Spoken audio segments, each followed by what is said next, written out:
একটা প্রশ্ন করি, রমজান কি বরকতের মাস নাকি ব্যবসায়ীদের জন্য লাভের মৌসুম? সারা বছর যে চিনি 120 টাকা, রমজান আসলেই কেন সেটা 140 থেকে 150 টাকা হয়ে যায়? যে ছোলা, যে তেল, যে খেজুর সারা বছর বাজারে ভরপুর থাকে, রোজার মাস এলেই বাজারে এসব পণ্যের কেন সংকট হয়? হঠাৎ করে কি এর উৎপাদন কমে যায়, নাকি আমাদের ইমানের মাসকে কেউ বানিয়ে ফেলেছে মুনাফার মাস? আজ কথা বলবো রমজান এলেই কেন বাজারে আগুন লাগে। এই তথাকথিত সিন্ডিকেট কারা? ভিডিওটা শেষ পর্যন্ত দেখুন, কারণ এই গল্প শুধু বাজারের না, এই গল্প আমাদের পকেটের। বাংলাদেশে রমজান মানেই চাহিদা বাড়ে, কিন্তু নির্দিষ্ট পণ্যের। খেজুর, চিনি, সয়াবিন তেল, ছোলা, ডাল, বেসন, মুরগি ইত্যাদি। কিন্তু প্রশ্ন হলো, চাহিদা বাড়লেই কি দাম 20 থেকে 30% বেড়ে যাবে? বাংলাদেশ ট্রেডিং কর্পোরেশন টিসিবি প্রতি বছরই বলে বাজার মনিটরিং করা হচ্ছে, ভোক্তা অধিকার সংরক্ষণ অধিদপ্তর অভিযান চালায়, তবুও কেন বাজার স্থিতিশীল থাকে না? কারণ সমস্যা শুধুই চাহিদার না, সমস্যা হলো নিয়ন্ত্রণ।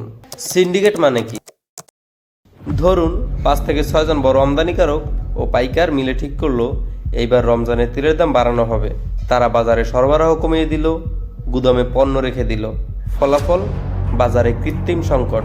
মানুষ ভয় পেয়ে বেশি কিনতে শুরু করে, দাম আরও বাড়ে। এই চক্রটা নতুন না, প্রতি বছর একই চিত্র। রমজান শুরু হওয়ার আগেই দাম বাড়তে শুরু করে।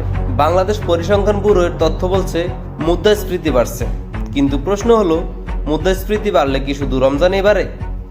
বিশেষ করে ইফতারের পণ্য কেন টার্গেট হয়? কারণ তারা জানে এই মাসে মানুষ এগুলোই কিনবে, কেউ রোজা রেখে ইফতার বাদ দেবে না। আর এই আবেগকেই কাজে ব্যবহার করা হয়। রমজান হলো সংযমের মাস, সহানুভূতির মাস, কিন্তু আমরা কি দেখি? গরিব মানুষ সেহরির জন্য ডাল কিনতে গিয়ে হিসাব মিলাতে পারে না।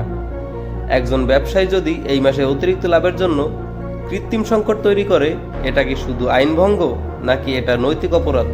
রাসূল সাল্লাল্লাহু আলাইহি সাল্লাম বলেছেন, যে ব্যক্তি কৃত্রিম সংকট তৈরি করে সে গুনাহগার। তাহলে আমরা কোথায় দাঁড়িয়ে? প্রতি বছর শোনা যায় বাজার মনিটরিং চলছে, মোবাইল কোর্ট বসছে, জরিমানা করা হচ্ছে। বাংলাদেশ প্রতিযোগিতা কমিশন আছে বাজারে কারসাজি ঠেকাতে। তবুও প্রশ্ন থেকে যায়, কেন বড় সিন্ডিকেটরা ধরা পড়ে না? কারণ তারা শক্তিশালী, তাদের নেটওয়ার্ক বড়। সমাধান কি? সমাধান আছে, যেমন কঠোর নজরদারি, গুদাম তদারকি, দ্রুত আমদানির সিদ্ধান্ত, টিসিবির সরবরাহ বাড়ানো, জনগণের সচেতনতা। আমরাও দায়ী। যখন গুজব শুনে 1 মাসের তেল একসাথে কিনি, তখন বাজার আরও অস্থির হয়। শেষে একটা প্রশ্ন রেখে যায়, রমজান কি বরকতের মাস থাকবে নাকি সিন্ডিকেটের মাস হয়ে যাবে? যদি আপনি মনে করেন এই অন্যায়ের বিরুদ্ধে কথা বলা দরকার, তাহলে ভিডিওটি শেয়ার করুন, কমেন্টে লিখুন আপনার এলাকায় কোন পণ্যের দাম বেশি বেড়েছে। লাইক দিন, আর এমন বিশ্লেষণ পেতে চ্যানেলটি সাবস্ক্রাইব করুন। ধন্যবাদ।